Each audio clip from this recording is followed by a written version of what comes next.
Le soleil brillait haut au-dessus de Thèbes, baignant la cité héroïque de ses rayons dorés. Hercule, désormais un héros acclamé, savourait la paix tant méritée après sa victoire contre les Titans et Hadès. Les statues à son effigie ornaient les places publiques et des chants à sa gloire résonnèrent dans les ruelles. À ses côtés, Mégara observait la scène avec un sourire en coin, une main affectueusement posée sur son bras. Pourtant, derrière ce tableau idyllique, une ombre subtile planait. Hercule, malgré l'amour de Mégara et l'adoration des mortels, ressentait un vide qu'il n'arrivait pas à combler.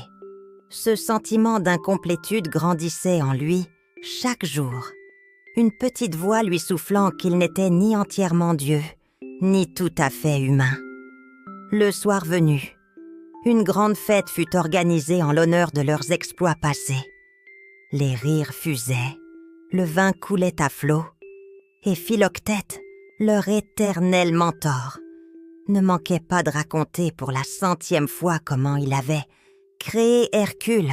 « Ah, Herc, tu te souviens de ces bons vieux jours ?» railla Phil en tapotant son ventre.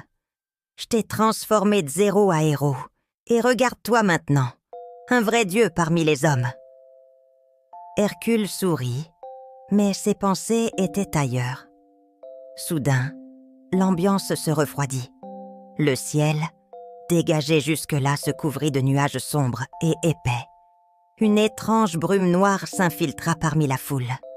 Les citoyens de Thèbes levèrent les yeux, murmurant des prières aux dieux pour éloigner ce mauvais présage. Hercule fronça les sourcils, ressentant un frisson le parcourir. « Herc ?» Mégara l'appela, une légère inquiétude dans la voix. « Tu sens ça aussi, pas vrai ?» Avant qu'il ne puisse répondre, un éclair jaillit du ciel, frappant le sol devant eux. Du chaos émergea une silhouette familière, entourée d'éclairs divins. Zeus, le roi des dieux, porteur de mauvaises nouvelles. « Fils, quelque chose de sombre approche. » La voix de Zeus résonnait comme un tonnerre. Nyx, la déesse de la nuit, que nous avions bannie lors de la première guerre des dieux, a brisé ses chaînes. Elle cherche à recouvrir le monde de ses ténèbres éternelles. Un murmure parcourut la foule terrifiée. Mégara saisit la main d'Hercule, son regard plongé dans le sien. « Hercule, je t'ai appelé pour combattre à nos côtés. Tu dois revenir sur l'Olympe, » déclara Zeus d'un ton grave. Hercule serra les poings. Retourner sur l'Olympe signifiait abandonner la vie mortelle qu'il avait choisie, la vie avec Mégara. Mais comment refuser un appel de son père divin, surtout lorsque l'avenir du monde était en jeu? Les jours suivants furent teintés d'une lourde hésitation. Hercule passait des heures à contempler l'horizon, tiraillé entre son devoir envers les dieux et son amour pour Mégara. Cette dernière, bien que compréhensive, ne pouvait cacher sa peur de le perdre. « Hercule, tu as déjà choisi ta place ici parmi nous. » Mégara le confronta un soir, alors qu'il contemplait les étoiles. « Si tu pars, si tu redeviens un dieu, qu'adviendra-t-il de nous ?» Hercule l'attira dans ses bras, mais les mots lui manquaient. Il savait que la menace de Nyx grandissait. Déjà, des récits de cauchemars hantant les rêves des mortels affluaient. Les ombres que Nyx envoyait n'étaient pas des créatures tangibles, mais des visions de peur, de désespoir. Chaque nuit, elles s'infiltraient dans les esprits, les plongeant dans la folie. Philoctète, en voyant son protégé aussi désemparé, décida d'intervenir. « Herc, tu sais, être un héros, c'est pas juste casser du monstre ou sauver la belle au dernier moment. C'est aussi faire les choix les plus difficiles, ceux que personne ne verra. Et si je fais le mauvais choix, Phil ?» demanda Hercule, la voix tremblante d'incertitude. « Alors, tu te relèves et tu recommences. C'est ce que font les héros. » Le dilemme d'Hercule s'intensifia lorsque Zeus apparut à nouveau, cette fois dans le temple de l'Olympe.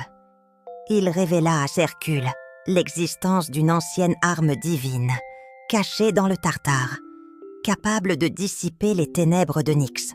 Cependant, seul un mortel pourrait survivre à l'épreuve de cette quête, car un dieu en serait immédiatement rejeté. Fils, le choix est tien, mais sache que cette quête pourrait te coûter tout ce que tu chéris ici-bas. Hercule comprit que la véritable bataille ne serait pas contre Nyx directement, mais contre ses propres doutes.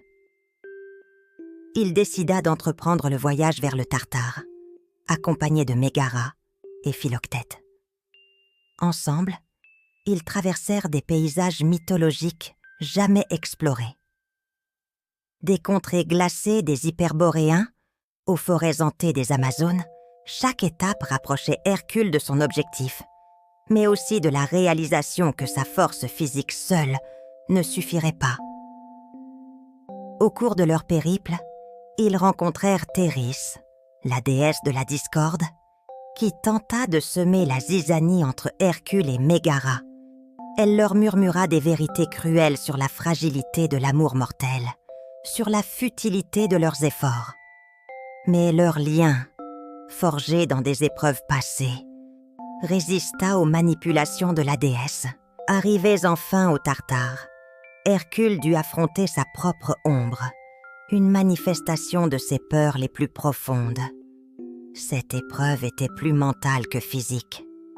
Nyx, sous la forme d'une voix douce et envoûtante, tenta de le convaincre que la lumière n'était rien sans la nuit et que le monde avait besoin de l'obscurité pour survivre. Sans moi, les mortels vivraient dans l'illusion d'un jour éternel, murmura-t-elle. Tu ne peux me détruire, Hercule, car je suis une partie de l'équilibre. Hercule comprit alors que la victoire ne consistait pas à détruire Nyx, mais à rétablir cet équilibre entre la lumière et les ténèbres. La force brute ne serait d'aucune aide ici. Dans un moment d'éveil, il réalisa que l'acceptation des ombres faisait partie de son rôle de héros. Il saisit l'arme légendaire, mais au lieu de l'utiliser pour annihiler Nyx, il invoqua la lumière de l'Olympe pour créer un nouvel équilibre. La nuit ne fut plus un royaume de terreur, mais un endroit de paix et de repos pour les mortels. Nyx, respectant cet acte de sagesse, se retira dans son royaume, acceptant la cohabitation avec la lumière. Hercule, quant à lui, trouva enfin la réponse à son dilemme. Il était à la fois mortel et divin, et c'était ce mélange qui faisait de lui le héros qu'il était. De retour à Thèbes, Hercule fut accueilli en héros, non pour sa force, mais pour sa sagesse. Mégara, à ses côtés, l'embrassa tendrement, sachant qu'il avait fait le bon choix, pour eux et pour le monde. Tu n'as jamais eu besoin de l'Olympe pour être un héros, Hercule. C'est ici, avec nous, que tu es devenu celui que tu es, murmura-t-elle.